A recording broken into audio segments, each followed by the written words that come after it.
Buenos días a todos y a todas desde mi tierra que permite esta transmisión y que permite pues poder tener este espacio virtual. Felicitar en primer lugar a la Diputación de Badajoz, a Javier Ortiz, su diputado, por la organización de este evento tan interesante, tan innovador y desde luego que permite ese intercambio de conocimiento tan importante en esta época, ¿no? Para el empleo y el emprendimiento. Así es que muchas gracias. Gracias también a la Fundación Ciudadanía por darme la oportunidad e invitarme al evento. Y quería, en primer lugar, después de la presentación que me ha hecho la presentadora del evento, quería también hablar de algunas de las cosas que me han pedido los organizadores, ¿no? Que es hacer un panorama de por dónde va las oportunidades, sobre todo del sector agrifood. Veo que entre el público hay mucha gente, digamos, autónoma, es decir, que son emprendedores autónomos fundamentalmente, ¿no? Creo que lo que vamos a hablar hoy, sobre todo de este sector que en Extremadura es tan importante, el sector agroalimentario, yo diría que es un sector, un pilar básico del desarrollo de la comunidad. Hablar de esto, de innovación en este sector, es algo esencial, ¿no? ¿Por qué? Porque las oportunidades que están surgiendo en estas circunstancias que estamos viviendo en el mundo hacen que el sector agroalimentario se haya convertido en un sector clave, si no lo era ya, pero ahora al menos se ha visualizado que es un sector clave en nuestra sociedad. En un momento en el que yo siempre digo que estamos ante lo que yo he llamado la tormenta perfecta. La tormenta perfecta porque se dan fundamentalmente 6 circunstancias en nuestra economía, en nuestro desarrollo social, en nuestra estructura institucional incluso y en la estructura internacional. Hay 6 cuestiones que están interactuando y que desde luego tienen una parte importantísima en el desarrollo de la cadena agroalimentaria. En primer lugar, los efectos del cambio climático. Esto, que es algo que sin duda parece que es una obviedad, es algo que está impactando enormemente en toda nuestra sociedad. Y que no debemos de olvidarlo, porque hoy en día sabemos que la sequía, las olas de calor, las olas de frío, los fenómenos adversos están ocurriendo diariamente en nuestro entorno y desde luego están ocurriendo con un impacto fundamental y esencial que hace que tengamos que plantearnos este aspecto del cambio climático como un aspecto fundamental. Lo segundo que influye, teniendo en cuenta que el cambio climático pues, nos hace más vulnerables, menos seguros y encima, bueno, pues la Tierra de alguna manera, como no pongamos remedio, nos la vamos a cargar, que es justo, la tierra es justo el elemento fundamental para la agricultura. No me refiero solo a la tierra del terruño, sino me estoy refiriendo al planeta Tierra, ¿no?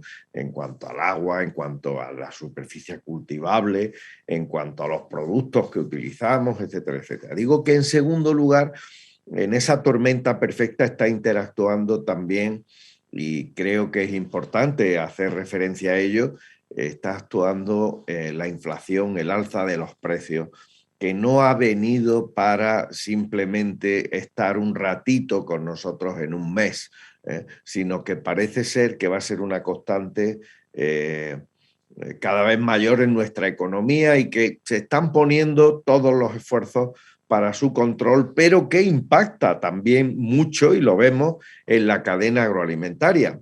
Vamos a empezar a ver a partir de ahora manifestaciones como las que hemos visto anteriormente de agricultores, de ganaderos, en relación con el alza de los precios, que sin duda tiene mucho que ver.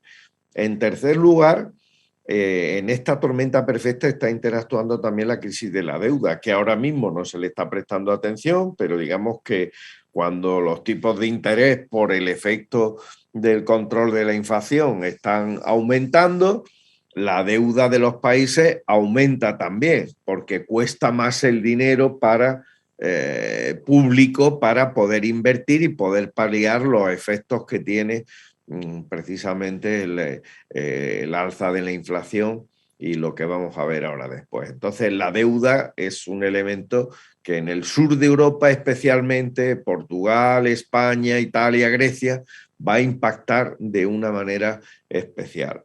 Y sin duda los costes de la energía que está haciendo el replanteamiento total, está haciendo que tengamos que replantearnos totalmente el desarrollo de nuestro modelo energético, de forma que al aumentar los costes de la energía casi el doble en el caso de los combustibles fósiles para los coches, pues ya se estén tomando determinaciones como por ejemplo que todos los vehículos a partir de 2035 no se podrán vender vehículos que no sean eléctricos.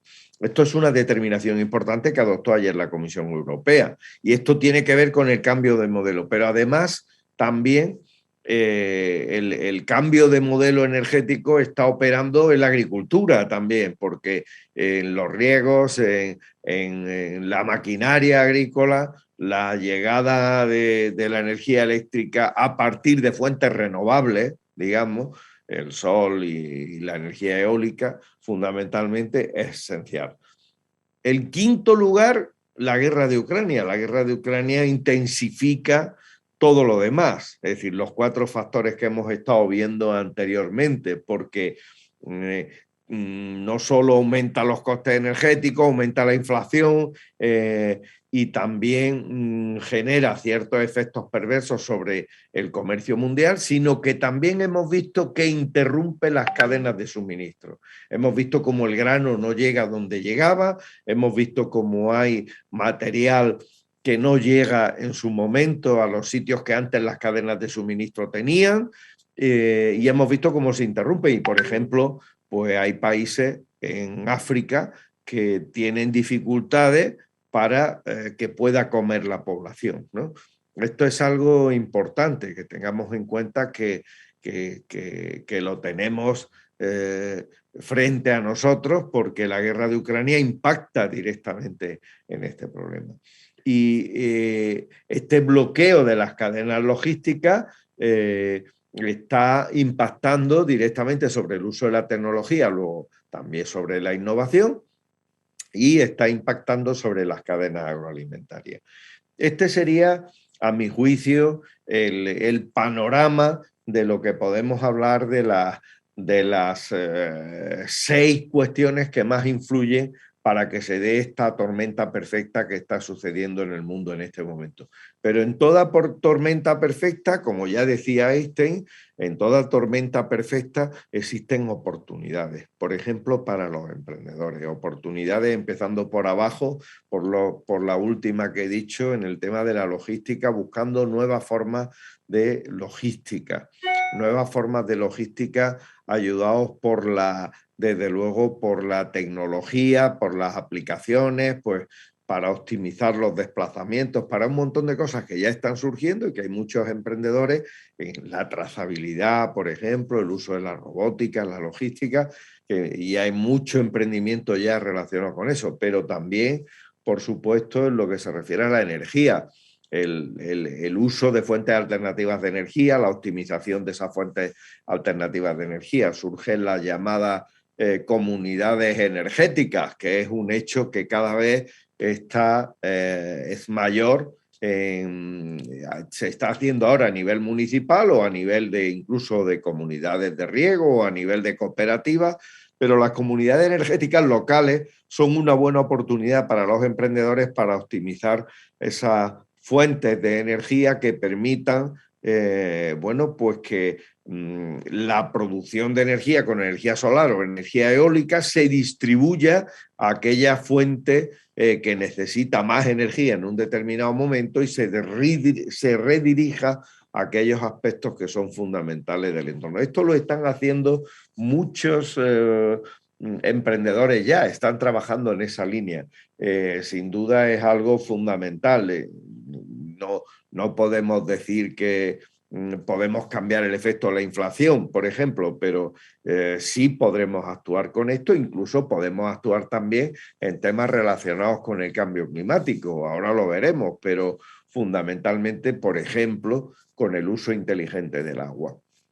El 80% del agua dulce que usamos se utiliza para el riego en la agricultura, el riego en la agricultura y aspectos relacionados también con la industria agroalimentaria, es decir, la aceituna de mesa, por ejemplo, que utiliza salmuera, pues todo el agua que utiliza esa salmuera, que es mucha, también la depuración de ese agua sería importante. Hay emprendedores que ya están trabajando en eso, por ejemplo, en el tema del alpechín y del alperujo, del aceite de oliva, que también es un aspecto importante como un residuo con el que hay que trabajar para mejorar el medio ambiente, también con maquinaria impulsada por electricidad, que ya hay mucha gente trabajando en esa vía. Por supuesto, también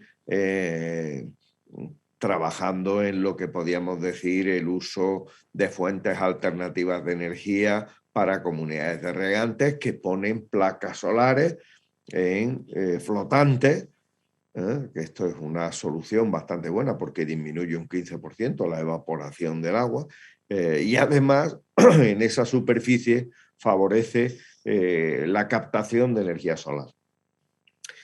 El trabajar con la eliminación de los plásticos buscando alternativas al plástico con envases compostables o envases hechos con otro material o biodegradables, son algunos de los aspectos de la lucha contra el cambio climático que yo quería poner encima de la mesa para comenzar, ¿vale? Os voy a poner una presentación para ver algunos de los aspectos que creo que son esenciales en todo esto, ¿no? Y me gustaría que lo viéramos con esa perspectiva. Vamos a ver si me deja compartir pantalla, que creo que sí. Un segundito. Ahí. Vale. Entonces, yo quería, entre otras cosas, poneros encima de la mesa en esta presentación qué entendemos por cadena agroalimentaria, ¿vale? Porque hay gente que cree que la cadena agroalimentaria es simplemente llevar del campo al supermercado, de la granja al supermercado, lo que se necesita. Hay muchos procesos en medio. Tenemos donde se confecciona, como veis, la materia prima, en la agricultura, en la ganadería, incluso en la pesca, ¿vale? En los mares o en la granja o bien en el cultivo, ¿vale? Después de generar esa materia prima, todas las materias primas están tratadas en toda la cadena, con una manipulación primaria o un empaquetamiento, simplemente un almacenamiento de lo que se hace, pero también hay una parte relacionada con la transformación. La transformación en España es una de las industrias más importantes que hay en nuestro país. La transformación con la recepción y procesamiento de la materia prima, con el tratamiento, procesado y cuidado de los alimentos y luego con su envasado y etiquetado, que generalmente está realizado por cooperativas, está realizado por sociedades que en España suponen un hito muy importante en la innovación, porque es ahí, en la industria agroalimentaria, donde se produce prácticamente el 17% de la innovación que se hace en este país, ¿no? Eso significa que esa parte de la cadena es una de las partes más importantes que tenemos. Y además tenemos también la parte de la distribución, es decir, una vez que la industria o que digamos que la producción primaria ha empaquetado, ha preparado para su distribución, pues viene la parte de distribución logística a los grandes almacenes o distribución minorista, ¿no? Y luego viene la siguiente, por cierto, la distribución y la logística es también otro de los aspectos más importantes que se están trabajando y que hay muchas oportunidades relacionadas, como he dicho antes, con la innovación y con startups y emprendedores que están trabajando en ese campo. También la comercialización con acceso al producto también de los mercados nacionales e internacionales. Sabéis que España es el cuarto país de la Unión Europea exportador y el séptimo del mundo en productos agroalimentarios. Eso significa que nuestra capacidad de generación de alimentos para el resto del mundo es uno de los más altos. Por ejemplo, sabéis que España es el primer exportador del mundo en aceite de oliva. Esto es algo conocido.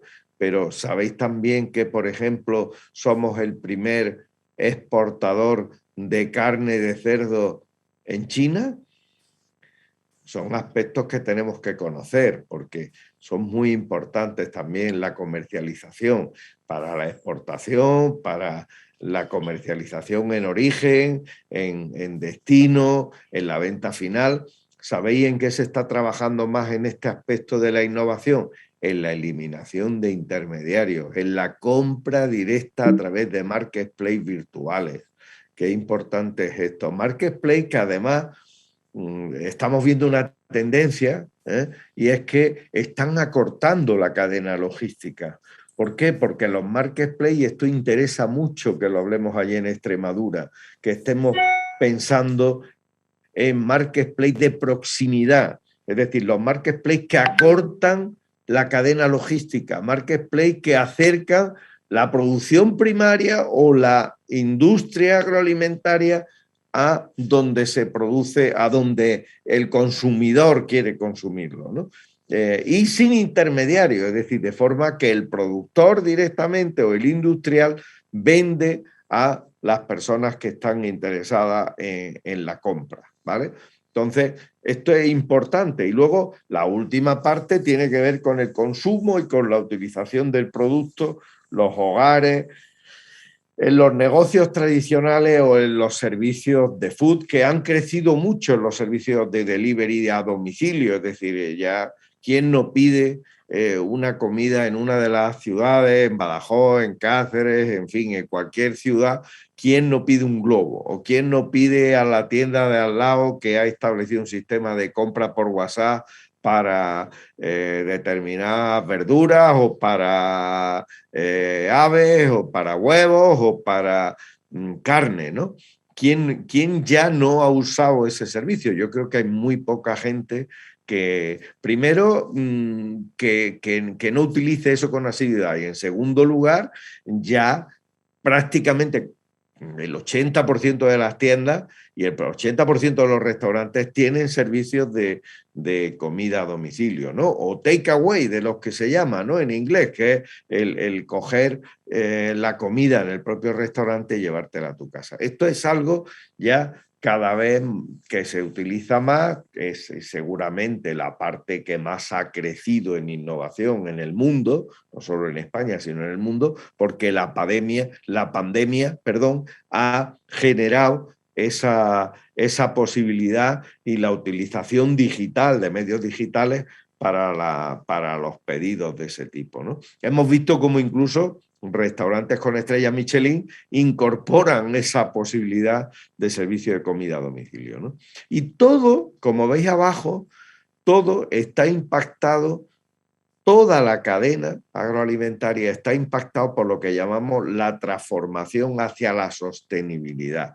Al consumidor cada vez le interesa mucho más la reducción de huella de carbono, es decir, qué se está utilizando con esa alimentación, qué agua se ha utilizado, qué fitosanitarios se le ha puesto, si utiliza plástico, si no utiliza, los sistemas de desperdicio y reutilización de residuos. Es decir, el consumidor cada vez va a pedir más que su etiqueta sea inteligente, no porque la etiqueta tenga inteligencia, sino porque informe de conocimiento al usuario que le importa ya del tratamiento medioambiental que ha tenido ese producto y que eso sea de alguna manera algo que se pueda ver con transparencia y con seguridad y no se pueda falsificar. Es decir, que sepamos, por ejemplo, en el caso de Extremadura, el jamón,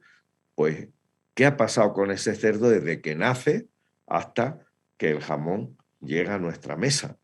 ¿Vale?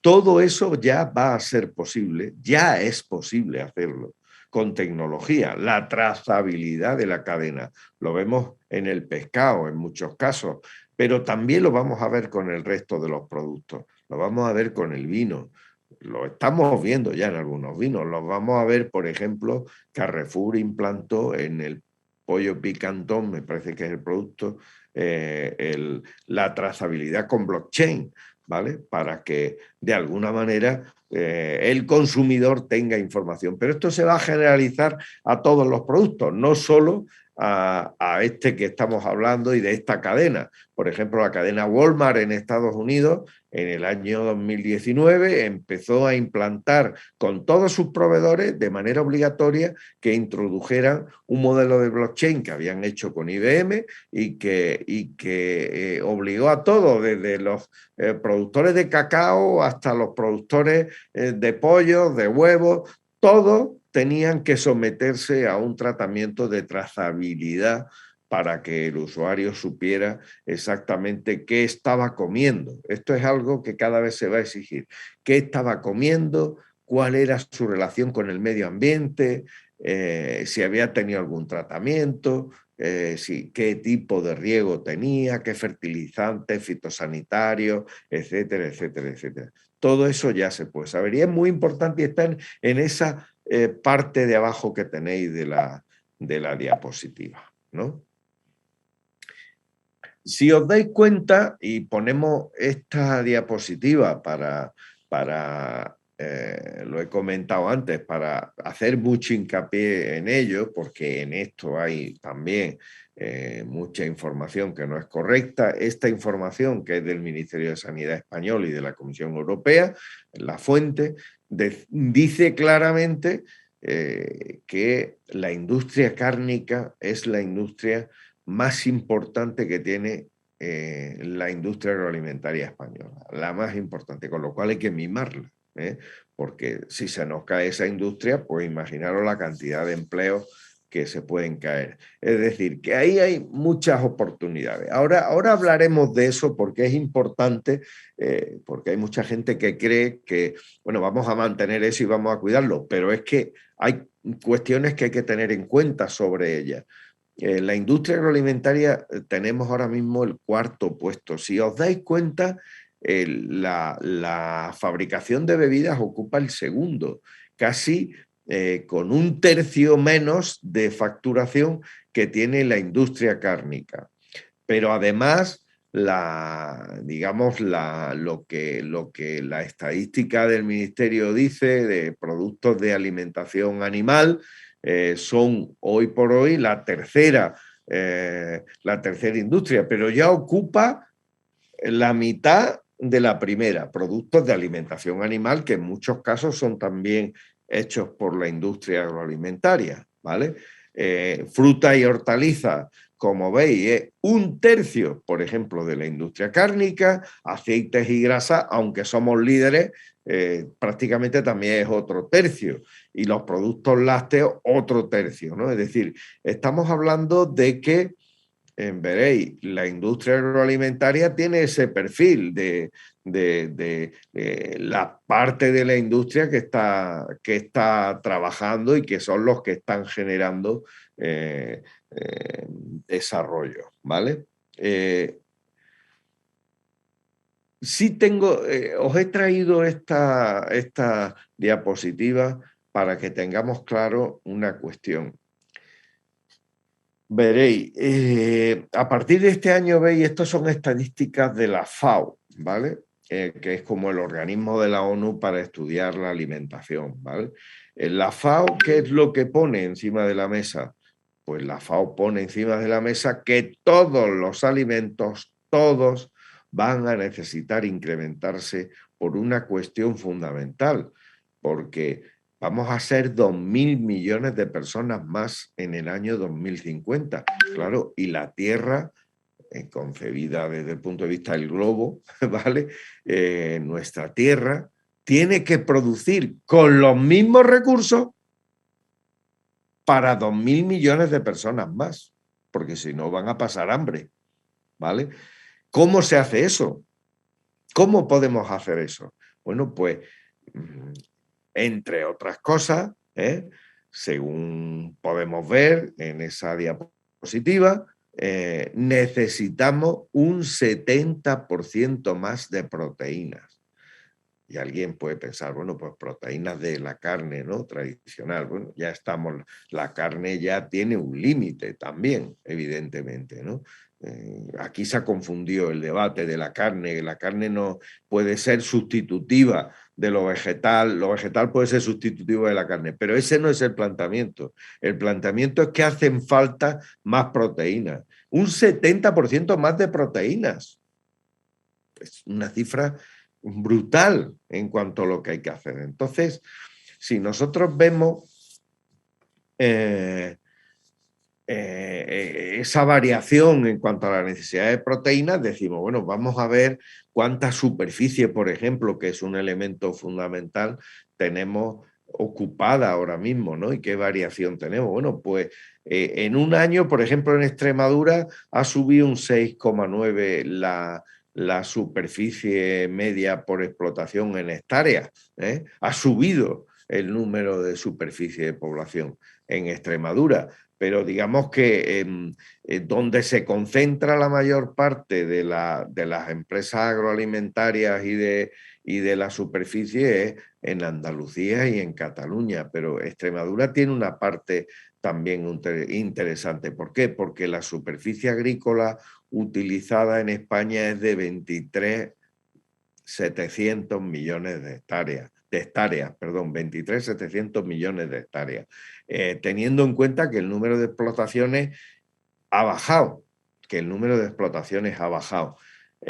y aquí quería hacer hincapié en algo muy importante. Estaba la responsable de cooperativas agroalimentarias de Extremadura. Yo lo digo en todos los sitios donde voy, en Galicia, lo he dicho en Galicia, lo he dicho en Cataluña, lo he dicho en el País Vasco, lo digo en Andalucía, lo digo en Murcia, lo digo en Madrid, en eventos importantes donde la audiencia era una audiencia muy cualificada. Y desde mi punto de vista tenemos un problema de atomización de las empresas agroalimentarias extraordinario, extraordinario. Yo no sé si pasa en vuestro pueblo, pero en el mío, que yo soy de pueblo, de un pueblecito de Jaén, el presidente a lo mejor en mi pueblo, que tiene 10.000 habitantes, hay 8 cooperativas de aceite de oliva. Y resulta de que a lo mejor un presidente no se habla con el otro, o hace las cosas independientemente de lo que hace el otro. Si el otro hace A, el otro intenta hacer B. ¿Qué quiere decir esto? Que tenemos un problema muy serio de atomización de la industria agroalimentaria. Demasiadas empresas agroalimentarias en España, demasiadas. Y tenemos un problemón por eso. ¿Por qué? Porque hay que unir, hay que fusionar, hay que concentrar la demanda, concentrarla, hay que concentrar la oferta, la demanda vendrá después, ¿vale? La oferta de productos hay que concentrarlo, porque eso te da, además, frente a los intermediarios, te da otras posibilidades de interlocución en el sector, te da otras posibilidades. Países como Francia, por ejemplo, tiene una concentración mucho mayor de su empresa agroalimentaria y les va mejor. Cuando llegan a la Unión Europea, pues están peleando por conseguir hitos que luego consiguen mejor que los agricultores españoles. Esto es algo importante, que tenemos, no es baladí lo que estamos diciendo, no es una cosa que tengamos, que escape a nuestras posibilidades. Tiene que haber esa capacidad de unir el que no haya 30.000 empresas agroalimentarias en España como hay, es decir, que tendríamos que intentar esa unificación. No puede ser que en un pueblo haya 7 cooperativas de aceite y que entre las cooperativas no hablen entre sí o no tengan una estrategia común y cada una venda el aceite por su lado, pues igual con la cereza o igual con el espárrago o igual con cualquier otro producto. Eso es un tema clave. Y a las cooperativas, porque también tenemos experiencia de que ha sucedido y aquí los emprendedores tenéis mucho que decir y la gente con cualificación tenéis mucho que decir, las cooperativas tienen ya experiencias muy interesantes en ese sentido. Por ejemplo, en Almería, donde sabéis que es una de las regiones más, de las provincias más exportadoras, sobre todo de frutas y verduras de España a Europa, en Almería ha habido un proceso de unificación a partir de una cooperativa de segundo grado que le da servicio a lo mejor a 300 cooperativas que hay en Almería, pero que ha conseguido, por ejemplo, que Única Fruits, esta cooperativa de segundo grado, ponga a gente profesional al frente, muy importante esto, profesionalización del sector agroalimentario, ponga al frente a personas expertas en marketing, expertas en negociación, ingenieros agrónomos, gente que tiene un expertise determinado sobre el tema agroalimentario y no el presidente, que a lo mejor el pobre, con toda la buena voluntad del mundo, pues hace lo que se ha hecho siempre hace 70 años en la cooperativa, que es hablar con un intermediario que es el que le vende. ¿Vale? Y luego los procesos internos, están más centrados en los procesos internos que en los procesos externos, ¿no? La cooperativa esta que os digo de segundo grado, como Única Fruit, lo que ha hecho es concentrar la oferta y de forma que venden a Europa ellos, tienen su red comercial ellos, tienen su sistema logístico ellos y ellos le pagan y establecen incluso las relaciones con la financiación, con los bancos, establecen la propia industria, las mejoras de la industria, la introducción, por ejemplo, del Big Data o del Internet de las cosas para controlar cómo se está haciendo el riego, la aplicación del fitosanitario, etcétera, etcétera. Este es un camino que hay que emprender y hay que emprenderlo en base a soluciones concretas que vayan saliendo del empleo, de los emprendedores y de la gente con preparación. Pasamos y enlazamos con el otro tema que hablábamos hace un momento sobre la necesidad de más proteínas. Fijaros que cuando nosotros hemos estudiado el desarrollo de la proteína en el mundo, lo que vemos es que ese 70% de incremento va a significar que vamos a tener que cambiar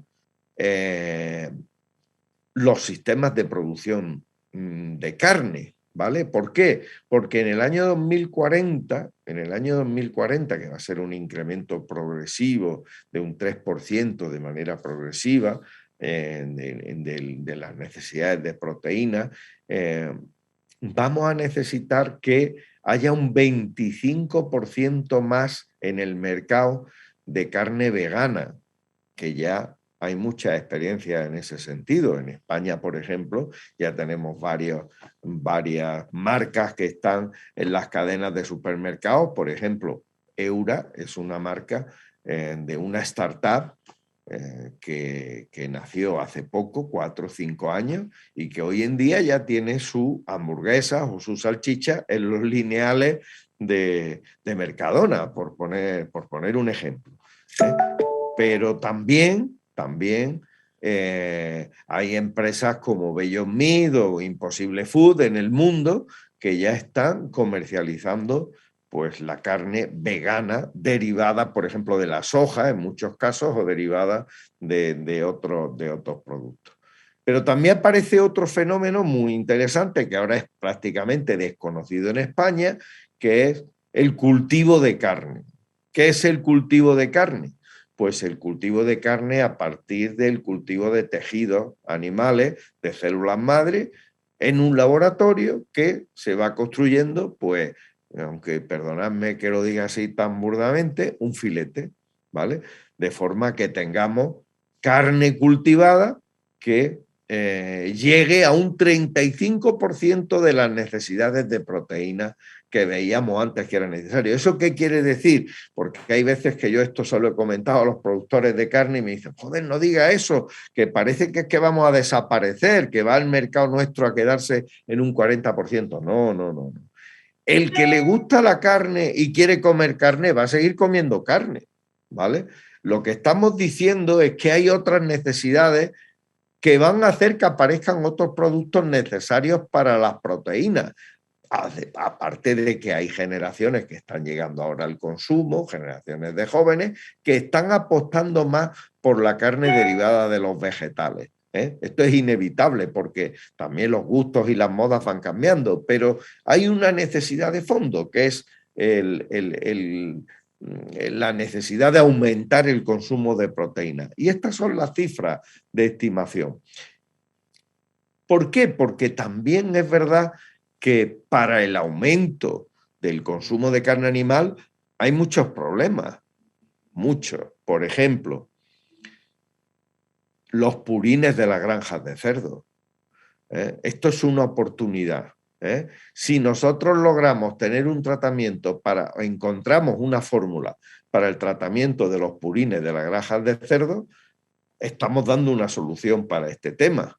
Pero hoy en día, ¿qué está haciendo? Que las macrogranjas, que son fundamentales para el consumo de carne, estén yendo a sitios, como veis ahí, que lo denunciaba El País no hace mucho en México, digamos, en el paraíso de un recurso natural como son los cenotes, que pueden cargárselo por el hecho de poner, ahí tenéis las plantas de macrogranjas que hay en la península del Yucatán, donde se filtra la agua y quema la tierra del Yucatán en tierras protegidas. Entonces, ante eso, es lo que decíamos, hay que plantearse otras alternativas.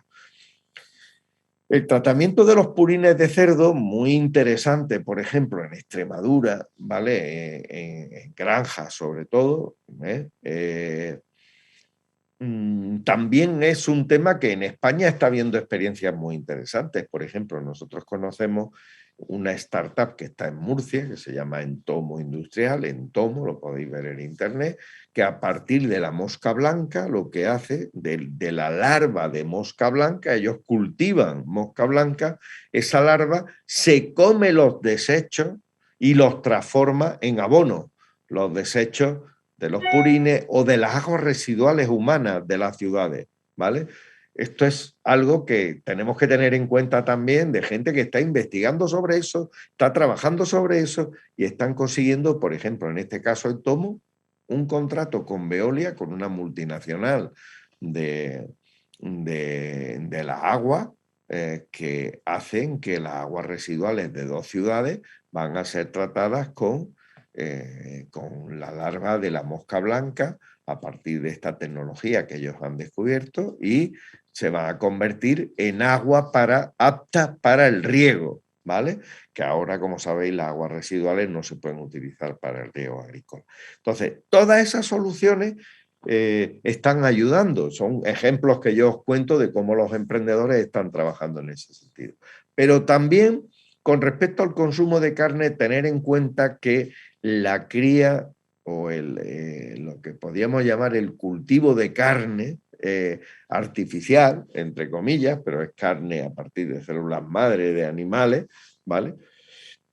Hay que tener en cuenta, por ejemplo, que todavía son caros, todavía es un producto caro. En el sudeste asiático, en los restaurantes del sudeste asiático ya se están sirviendo estos productos, ¿vale? Productos que a lo mejor el kilo costaba hace 4 años 250 el kilo de carne cultivada, pero hoy en día ya podemos encontrarlo por 20 euros el kilo, todavía cara, pero llegará a 2 euros, casi seguro, conforme vaya generalizándolo.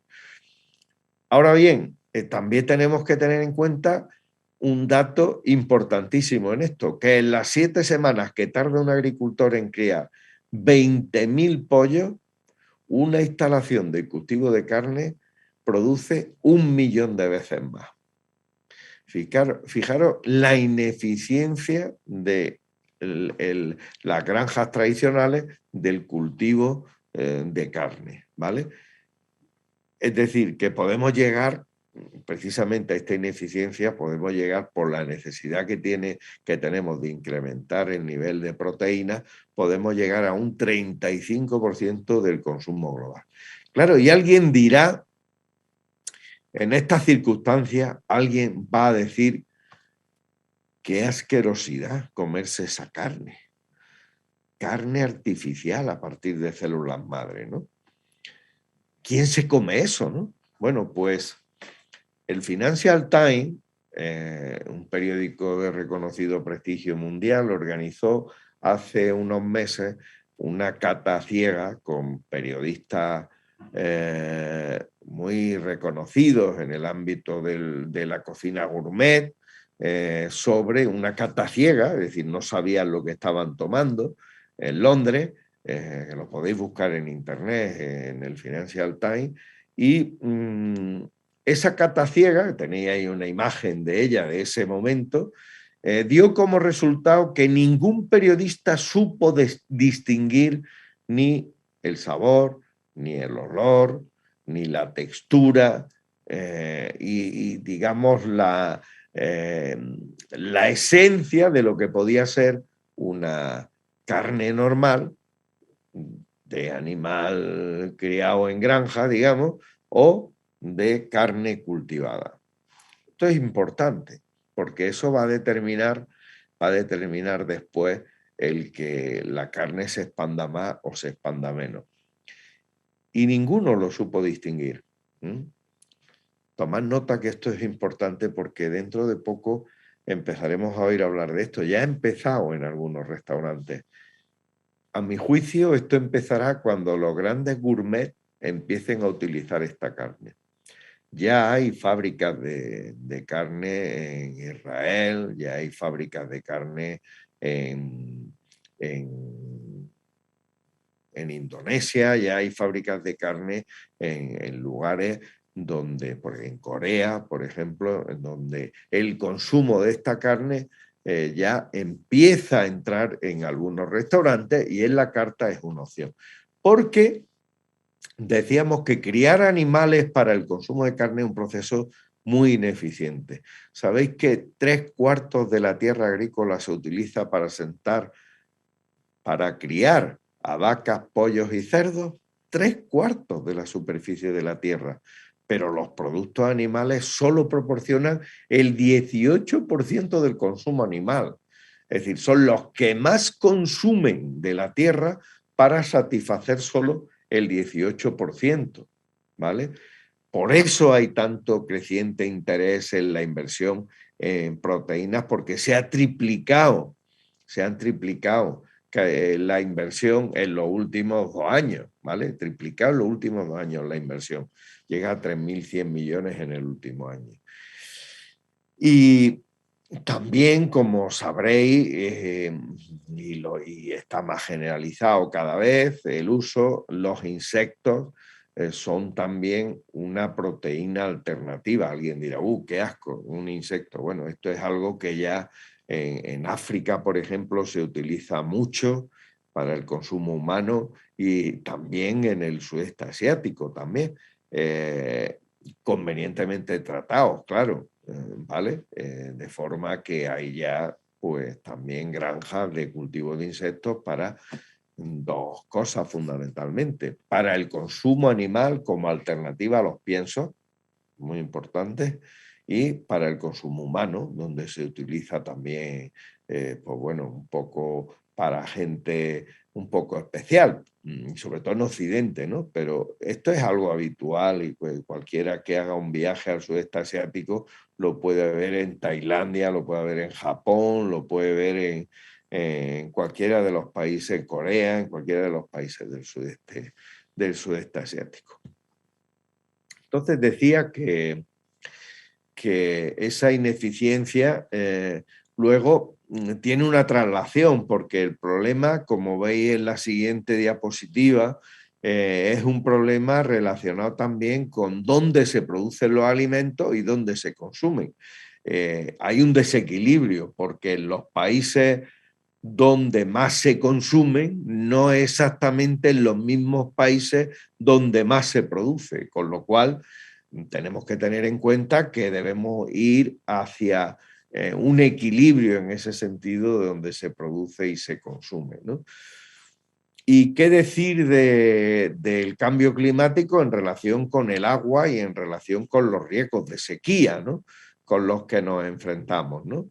España, Portugal se hallan en una situación de alta alerta sobre la sequía permanente. Es verdad que Extremadura es la región de Europa que más agua embalsada tiene, pero también la sequía le afectará, obviamente, porque habrá situaciones en las que tendrán que afectar solidariamente todas estas cosas, ¿no?, que intervienen, ¿no? Y yo he comentado antes también en cuanto el uso inteligente del agua, que cada vez se están utilizando pues más sistemas de riego de precisión para que la planta tenga exactamente aquello que necesitas la planta, no la tierra, ¿vale? Esto es algo que se está haciendo cada vez más en el mundo. Pero además también se está investigando cada vez más el que con edición genética se trabaje en plantas y en especies fundamentalmente de consumo vegetal. Con su edición genética se están haciendo más resistentes a la sequía, por un lado, y por otro lado al uso del el agua, digamos, el tratamiento del agua salada para hacerla potable, ¿no? Esto, las desalinizadoras famosas, ¿no?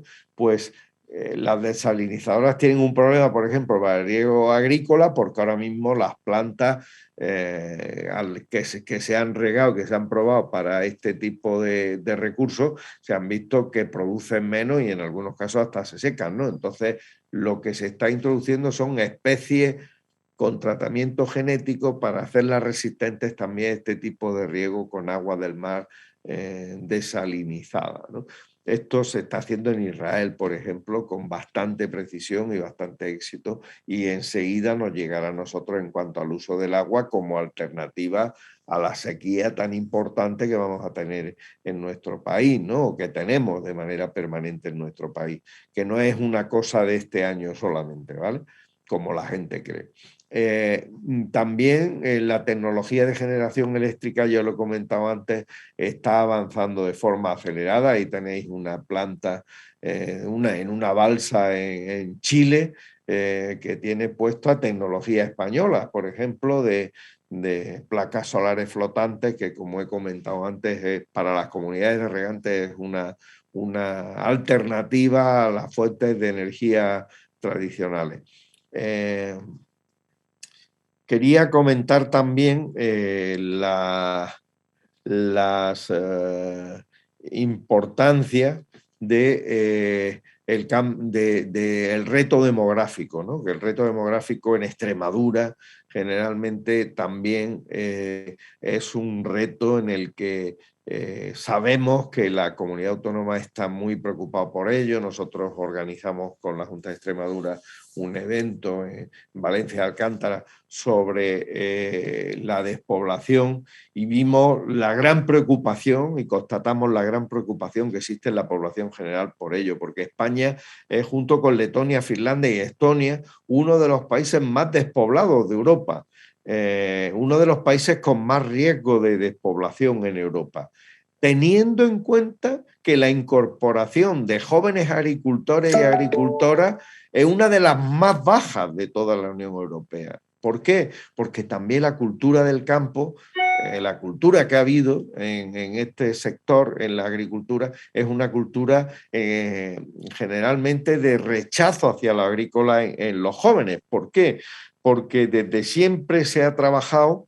Yo lo he vivido, ¿no? En mi propia familia. Mi padre siempre me decía, niño, tú estudia que en el campo no te quedes, era agricultor, ¿no? Mi familia era familia de agricultores, mi abuelo, todos mis antepasados. Pero tú no te quedes en el campo, tú estudias, ¿vale? Entonces, esto que ha sido hasta ahora fruto de la cultura que hemos vivido en España, ha generado que no tengamos jóvenes en el campo, que tengamos sobre todo gente que al final le deja a los hijos el campo, cuando ya tiene 80 años se lo deja a un hijo de 60 o de casi 60. Entonces se da un relevo generacional cuando la otra persona ya va a entrar prácticamente digamos, en su parte de la llamada tercera edad, ¿no? Entonces, Juan esto es Francisco, importante. Sí. un momentito que te interrumpa. Vamos a ir finalizando tu presentación, que tenemos tantas cosas importantes, nos has contado tantas cosas importantes, tantos datos de los que tirar para poder hacerte algunas preguntas, y tenemos algunas preguntillas por el chat. Entonces, no sé si quieres finalizar tu presentación y finalmente poder exponerte esas preguntas, porque Sí, te he interrumpido. acabo en 2 minutos, Vale, ¿vale? Si no perfecto. te importa, ¿eh? Así lo hacemos. Por no dejarlo ahí en Eso mitad, es. hablar Así lo hacemos, así lo hacemos. Genial. ¿vale? Vale, hasta ahora. Y voy acabando, ¿vale? Voy acabando con la tecnología. La tecnología es una aceleradora de la innovación, ¿eh? No quiere decir que la innovación es tecnología, no. La tecnología es una aceleradora y tenemos ya una tecnología muy disponible para la cadena agroalimentaria. Por ejemplo, el uso de los drones, el uso de los robots, lo que nosotros llamamos el IoT o la sensorización de cultivos para controlar la humedad, para controlar los fitosanitarios, las plagas, etcétera, etcétera. Y un agricultor lo puede controlar, un agricultor, un ganadero, lo puede controlar con su móvil o con su tableta, lo que está ocurriendo allí. Eso ya, esa tecnología está disponible y cada vez hay más aplicaciones, más software y son más baratos además los sistemas, ¿vale? Pero además también tenemos un fenómeno que está ocurriendo cada vez más, y lo tenéis a la derecha de la diapositiva, que es la tecnología, digamos, de cultivos indoor, que se llama, es decir, cultivos verticales en granjas de interior, es decir, donde está cultivado, pues fundamentalmente las verduras, ¿eh? Las verduras con un clima, con una luz, con unas condiciones de uso del agua, de fertilizantes muy controladas. Esto produce 5 veces más cosechas que las que se dan en el clima normal. Y además ya está habiendo una inversión importante. Es decir, que en Alemania, por ejemplo, y en los países nórdicos, en Holanda, está siendo un boom. De forma que, ojo, que los productores españoles podemos encontrarnos con un problema porque los alemanes y los del norte pueden estar fabricando verduras, y podemos encontrarnos con que tengamos pues una población ya atendida con ese tipo de proyectos. Así es que nosotros también tendremos que ver esas posibilidades. ¿Cuántas naves industriales se podían reconvertir en esto que están en los polígonos de los pueblos vacías, ¿no? Y voy acabando. La logística introdujo los robots.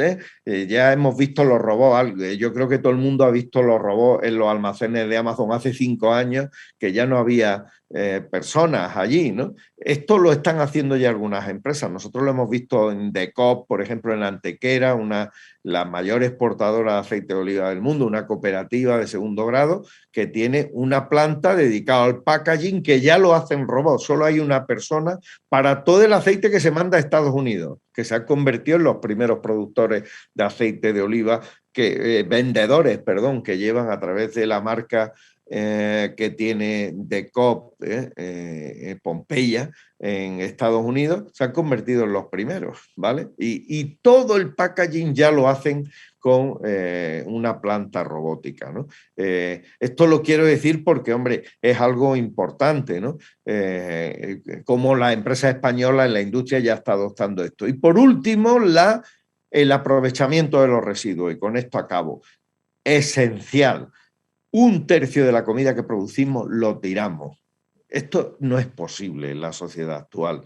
No es posible. Tenemos que plantearnos fórmulas alternativas. Y hay fundamentalmente dos. Una, que es digamos, lo que podríamos decir, la reutilización de alimentos para tener otra vía de venta, aquellas que rechazan las grandes cadenas porque o bien no son perfectas o no, o tienen alguna deformación, o en fin, o tienen algún tipo de defecto, que puedan tener otra vía de venta incluso en el mismo supermercado. Yo lo he visto en Australia, lo he visto en Francia, lo he visto en algunos sitios como una segunda vía de venta que vale menos y que se da esa posibilidad y no se tira tanto. Luego, el suprarreciclaje, que lo están haciendo ya algunas empresas españolas como AgroSingularity, una startup que lo que hace es que a partir del pepino, del pimiento, del tomate, del mango, del aguacate, hacen polvo de ese producto y vuelven a reciclarlo o bien para el consumo humano o bien para el consumo animal. Y ya está, esto es lo que quería comentar y vamos a atender ahora pues algunas de las cuestiones porque hay mucha más información, pero como tenéis la presentación para vosotros, pues de ella os podéis, lo podéis mirar y lo podéis ver y podéis consultar y luego si queréis en el networking que tenemos a las 12 podemos ver algunas de las cuestiones que planteamos.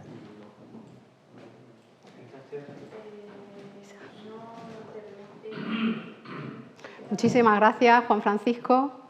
En la línea de lo que nos has comentado en cuanto a la profesionalización de las empresas dedicadas al sector agroalimentario, es verdad que en Extremadura en algunos casos hemos ido tiempos atrás un poquito por detrás en esta profesionalización, pero tanto es así la evolución última que muchas de las ofertas de empleo que tenemos para esta feria proceden de empresas que nos piden perfiles muy profesionalizados, tanto es así como ingenieros agrónomos, especialistas en marketing, ingenieros de telecomunicaciones, con lo cual eso da señal y da fe de que esa profesionalización se está llevando a cabo y que este territorio, que muchas veces ha salido en peores circunstancias o en peores porcentajes en cuanto a la media nacional, empieza a tomar relevancia y empieza a ocupar puestos de primera.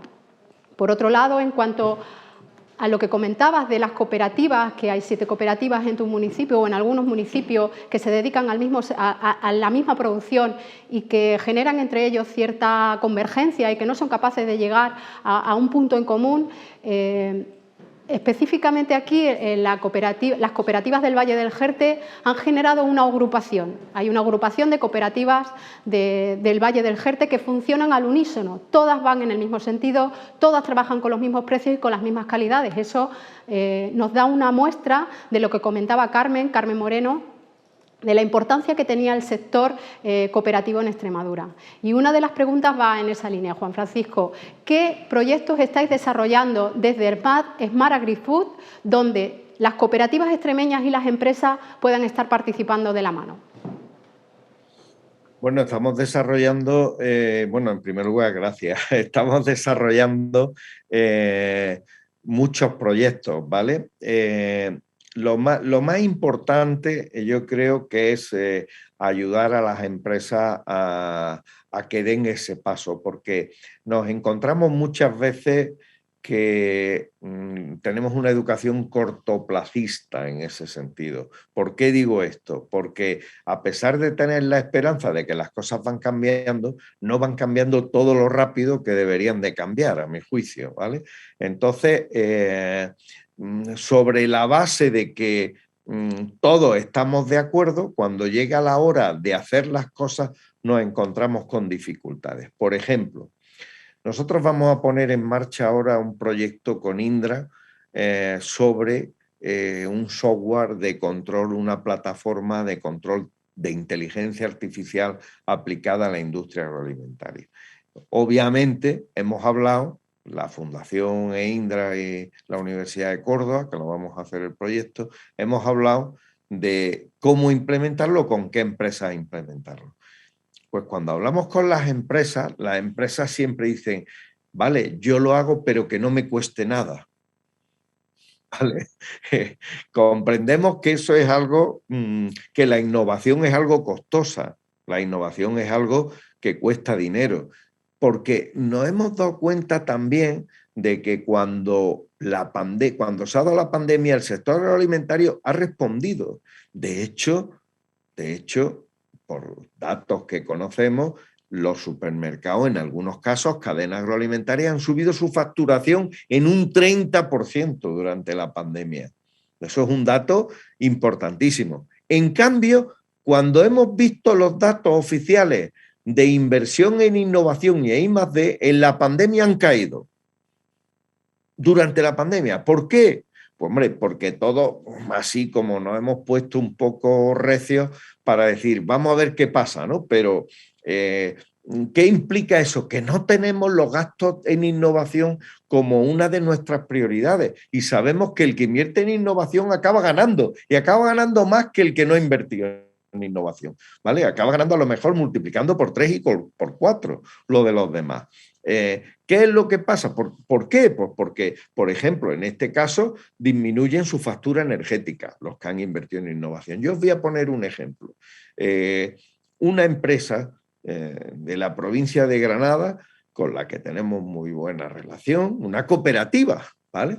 Me decía el otro día Juan Francisco, la inversión que he hecho en energía renovable en mi cooperativa hace que haya reducido en un 70%, la factura de electricidad, es decir, que pagan un 30% de lo que pagaban el año pasado, y además que en 3 años haya amortizado su inversión. ¿Qué quiere decir esto? Que es rentable, ¿eh? Pero vamos lentos en ese sentido. Nosotros tenemos el proyecto IVA, que es un proyecto de promoción del emprendimiento y de la innovación en el ámbito agroalimentario, que lo estamos haciendo también en Extremadura y que lo está haciendo en concreto el Parque Tecnológico de Badajoz, que está colaborando con nosotros en ello, ¿vale? También nuestro proyecto, el que tenéis en la pantalla, Smart Agri-Food Summit, el principal evento, ya vamos a la 5ª edición, de innovación que se hace en Europa, que lo hacemos con la Comisión Europea, que yo os invito a todos a ir a Málaga el día 29 y 30 de septiembre, donde se ve todo lo que se está haciendo en Europa en el ámbito de innovación agroalimentario de toda la cadena, desde el sector primario hasta el restaurante, ¿vale? Y ahí vemos todas las innovaciones que se están llevando a cabo. Lo aconsejo porque ahí se llegan muchos acuerdos de empresas que a lo mejor les interesa una innovación, les interesa comprar un servicio, les interesa comprar un producto innovador, alguna máquina o algo que tenga que ver con la puesta en marcha de la innovación. Son los 2 grandes proyectos que tenemos puestos en marcha, sin duda, yo creo que de una importancia trascendental, ¿no? Muchísimas gracias, Juan Francisco. Te hacemos o te volcamos una pregunta que nos ha enviado Ruth Martín. Si de ti dependiese la transformación e innovación del sector agroalimentario, ¿qué 3 pasos o 3 acciones realizarías de forma inmediata? Perdón, ¿puedes repetir? Sí, es que no he oído bien. Si de ti dependiese la transformación e innovación del sector agroalimentario, ¿qué 3 pasos o 3 iniciativas pondrías en marcha de forma inmediata? Hombre, lo primero, yo creo que el Gobierno de España ha dado un paso, que es que en el Plan de Recuperación y Resiliencia ha introducido una ayuda que sirve de palanca para poder hacer esto. Esto es bueno. A mi juicio, poco dinero para este sector. Es decir, 1.000 millones de euros o 1.800 para promover la transformación digital y sostenible del sector agroalimentario, comparado, por ejemplo, con lo que lleva, los más de 20.000 que lleva el sector automovilístico, pues me parece muy poco dinero, me parece poco ambicioso. Es decir, incrementar las ayudas que vienen de Europa para el sector agroalimentario. La formación es importantísimo, establecer un sistema de formación de toda la cadena agroalimentaria, primero para concienciar sobre esa necesidad y segundo para llevar a cabo pues una transformación también del conocimiento en ese sentido. Yo incrementaría por ejemplo, el nivel formativo para aumentar el número de profesionales que se dedican a este sector. Transformar, formar, que es algo súper necesario, y luego en la tercera parte, que lo he dicho al principio, la unión de la industria agroalimentaria, es decir, fomentar la fusión, fomentar la integración, fomentar el acuerdo, que digamos que serían los 3 niveles para fomentar esa unión entre toda la industria agroalimentaria. Es decir, es absurdo que no tengamos cooperativas, entre comillas, únicas, o que haya 2 o 3 como mucho en todas las provincias o en toda la comunidad de un determinado producto, ¿vale? Porque cuando la industria se une, la potenciación de esa oferta es espectacular, suben un 20, un 30%, el producto se valora más, en Europa nos consideran mejor, además llega con más eficacia. Creo que estas 3 cosas macro son medidas que se pondrían en marcha. Detrás de esas 3 cosas macro hay un montón de medidas que habría que articular detrás, ¿no? Muchísimas gracias, Juan Francisco. Da gusto escucharte, compartir con nosotros todos los conocimientos que atesoras en cuanto al sector agroalimentario. Y vamos a invitar a toda la gente, a todas las empresas, a todos los emprendedores que les apetezca estar a partir de las 12 de la mañana con Juan Francisco en la línea de obtener herramientas, habilidades para el desarrollo de las empresas, de las cooperativas. Y te citamos eso, a las 12 de la mañana para que vuelvas a estar con el grupo empresarial, con ese networking empresarial que vamos a llevar a cabo. Te agradecemos infinitamente tu presencia, sobre todo tus conocimientos y que les hayas puesto voz para hacérnoslo llegar. Muchas gracias. Gracias a vosotros.